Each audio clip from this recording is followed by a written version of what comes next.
U.S. Immigration and Customs Enforcement, also known as ICE, put out a promotional tweet. They showed a man who had lost his legs in Afghanistan, serving as a Marine, who is now fighting child exploitation. Well, a fact checker from the New Yorker decided that the cross on his arm, a tattoo, even though you can't see the whole thing, must have been a Nazi Iron Cross, even though the Iron Cross isn't necessarily a Nazi symbol. This led to a ton of people attacking this individual. People were doxing him. They were pulling up photos of him and claiming that ICE actually was promoting an image of a Nazi. This story is the perfect example of guilty until proven innocent. It's also the perfect example of just why our media institutions are so broken from the inside. The person who made this false claim is a fact checker with the New Yorker. So first, let's talk about what exactly happened to this man who was injured in Afghanistan and is now fighting child exploitation, why people thought he was a Nazi, and how this is showing us just how bad media really is.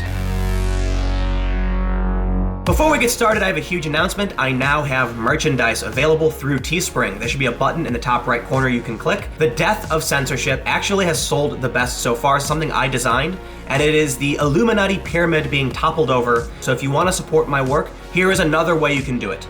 On the 25th of May, we saw this tweet from ICE. Learn more about HERO, Child Rescue Corps and program for wounded, injured, and ill Special Ops Forces to receive training in high-tech skills, computer forensics, and law enforcement skills to assist federal agents in the fight against online child sexual exploitation.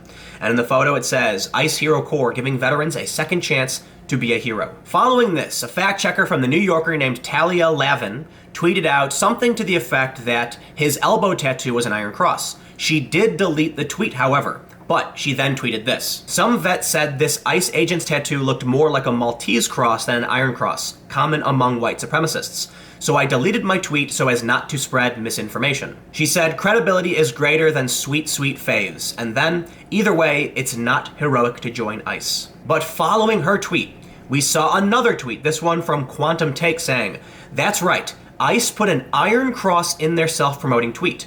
Once more for those in the back, that's a Nazi tattoo on his left elbow, and this is official institutional propaganda. This tweet got 17,000 retweets, 31,000 likes. And the reason why this is so damning is that yesterday, when I was collecting information on the story, there were only 12,000 retweets. Now, in the photo, you can see this tattoo on his left elbow.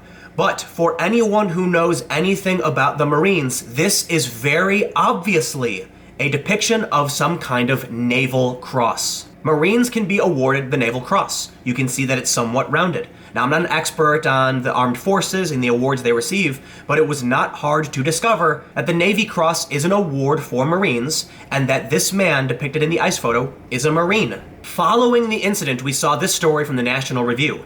ICE demands apology from New Yorker fact checker who erroneously implied agent was a Nazi. A New Yorker fact checker sparked online controversy this weekend by falsely suggesting that an immigration and customs enforcement agent featured on the agency's Twitter account had a Nazi tattoo, according to an ICE statement released Monday.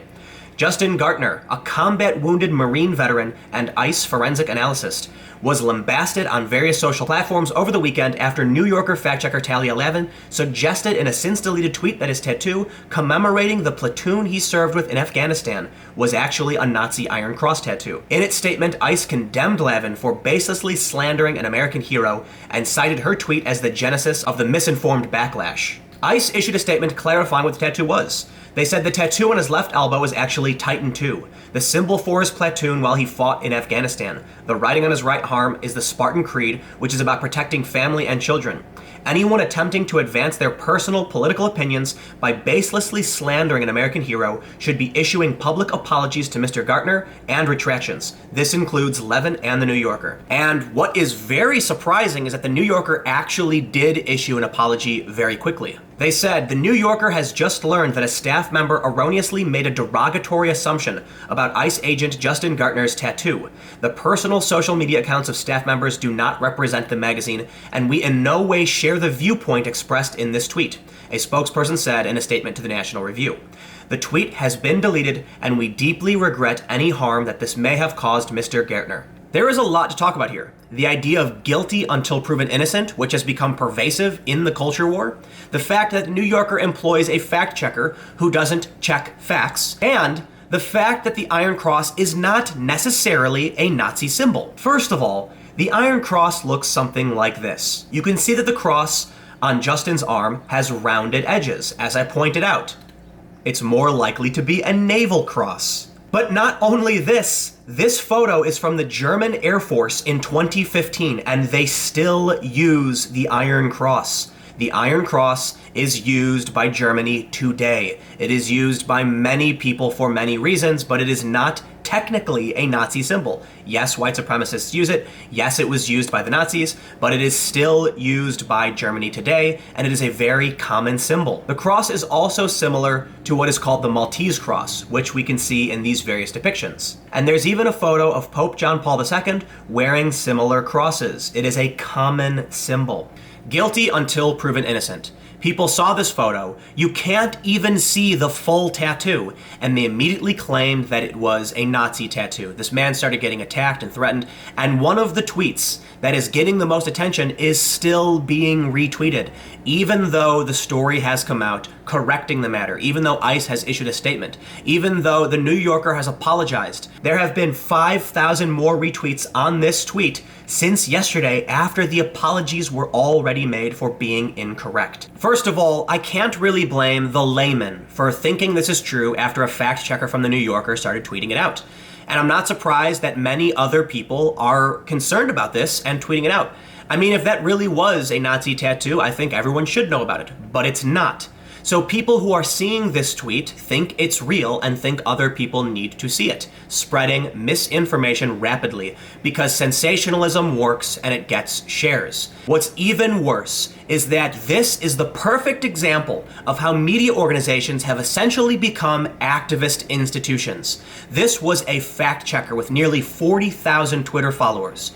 Why should I trust the New Yorker when their own fact checkers are activists on the far left? And don't take my word for it, every tweet that has been sent out by Talia Lavin has been archived by muckrack.com. On her Twitter, she has numerous posts talking about how she's living under fascism. She has tweets calling people fascists. She even said it sucks that her own dad is a fascist. She accused Donald Trump of being a white nationalist and even said, love to have a president who speaks in Identity Europa talking points. In my opinion, this person is a far-left activist. So why am I going to trust her fact-checking? Why am I going to trust the New Yorker? The reality is I'm not. And in my personal experience, the New Yorker has written about me in the past, and they've done a terrible job of actually checking facts. They tried so hard to squeeze in things that didn't make sense in the story and basically begged me to confirm things that weren't true. But it was a lighthearted story that didn't matter, and I said, you know what, this organization's garbage. The rhetoric against ICE is getting pretty damn extreme.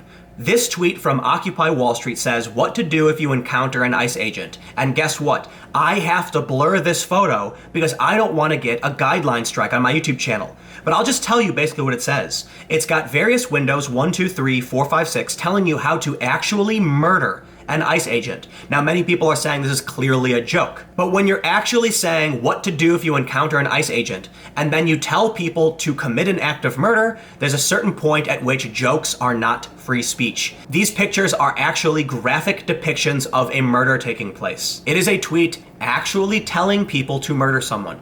It's fine if you want to think it's a joke. And I know a lot of people on the left and the far left are going to say, oh, it's just a joke. What about free speech? Yes, free speech stops when you begin telling people to murder other people, even if you are joking. At the end of this, we are left knowing that a fact checker did not check the facts. They published a story that was completely untrue because they didn't know what the hell they were talking about. So why should we trust these news organizations? The New Yorker wants to apologize, fine, but you've employed somebody with 40,000 Twitter followers who is posting misinformation on Twitter and causing a ton of problems for innocent people.